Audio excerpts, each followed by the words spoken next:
Assalamualaikum warahmatullahi wabarakatuh. Saya Muhammad Saiful Sanur Kamil dari kelompok 6. Di sini kelompok kami akan menjelaskan bab tentang bahasa Indonesia yang baku.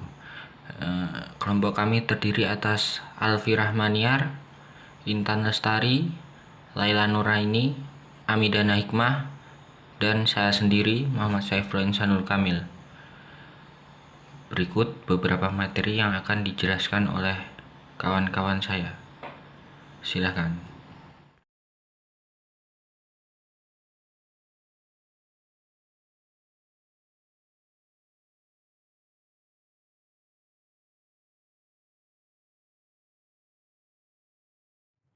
A.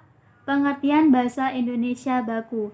Bahasa Indonesia baku adalah bahasa yang memiliki sifat dinamis, mempunyai kaidah dengan aturan yang tetap. Dengan sifat dinamis berarti bahwa bahasa Indonesia dapat berkembang, terbuka untuk menerima perubahan yang bersistem, terutama di bidang kosakata.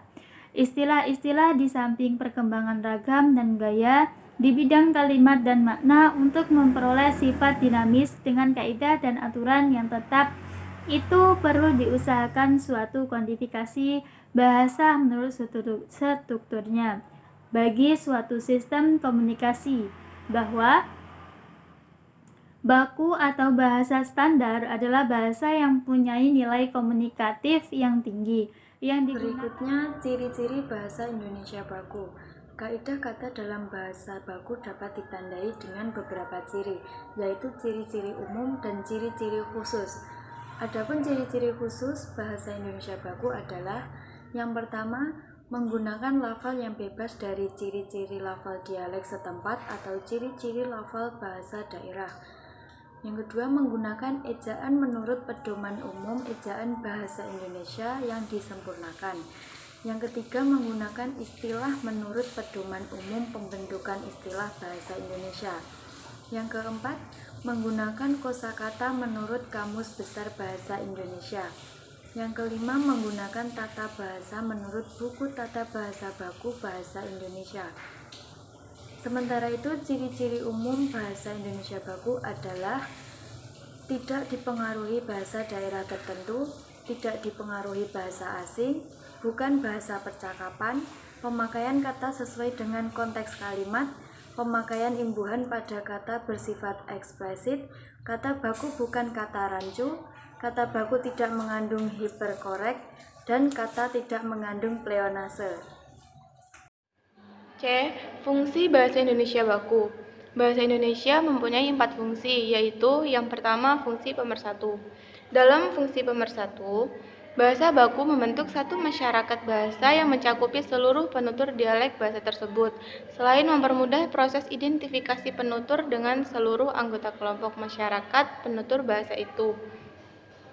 Bahasa Indonesia yang digunakan di dalam media massa nasional, baik cetak maupun elektronik, sepertinya dapat diberi predikat sebagai pendukung fungsi pemersatu. Bahasa Indonesia ragam tulis dalam media yang diterbitkan di Jakarta selaku pusat pembangunan, baik yang berupa buku teks, karya ilmiah populer, maupun berbagai jenis tulisan dalam majalah dan surat kabar, memainkan peranan yang sangat menentukan sebagai pemersatu. Untuk bahasa lisan, peranan seperti itu terlihat dalam penggunaan bahasa Indonesia di radio dan televisi, terutama di dalam siaran berita, pidato, ceramah, dan acara resmi lainnya. Yang kedua, fungsi pemberi kekhasan. Fungsi pemberi kekhasan bahasa baku terlihat ketika bahasa itu diperbandingkan dengan bahasa-bahasa yang lain. Jika dibandingkan dengan bahasa Melayu yang digunakan di Malaysia, Singapura, dan Brunei Darussalam, bahkan juga dengan bahasa Melayu Riau Johor yang menjadi induknya, bahasa Indonesia dianggap sudah jauh berbeda. Perbedaan seperti itu pada gilirannya akan memberikan dampak positif terhadap makin mantapnya perasaan kepribadian nasional masyarakat bahasa di Indonesia. Yang ketiga yaitu fungsi pembawa kewibawaan. Fungsi bahasa baku sebagai pembawa kewibawaan atau presise bersangkutan dengan usaha seseorang untuk mencapai kesederajatan dengan peradaban lain yang dikagumi melalui pemerolehan bahasa baku sendiri. Presise itu dibangun oleh bahasa Indonesia sebagai bahasa nasional alih-alih sebagai bahasa baku. Pengalaman menunjukkan bahwa di beberapa tempat penutur yang mahir berbahasa Indonesia dengan baik dan benar, maka akan memperoleh wibawa di mata orang lain. Lalu yang terakhir yaitu fungsi kerangka acuan. Sebagai kerangka acuan dalam pemakaian bahasa berdasarkan kodifikasi kaidah dan norma yang jelas. Kaidah dan norma itu menjadi tolak ukur untuk menilai atau menentukan benar tidaknya pemakaian bahasa seseorang.